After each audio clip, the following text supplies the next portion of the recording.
Tah kan si Beli tadi dijualnya payu aya nama gitu alhamdulillah. Terus aya jodona tah cenah naha mang dijual.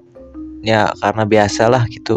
Aya pangabutuh. Lain pangabutuh teuing sih sebenarnya mah gitu. Karena kieu guys nya. Kan abi teh ternak domba. Terus aya lah gitu sekitaran setahun mah kurang lebih gitunya.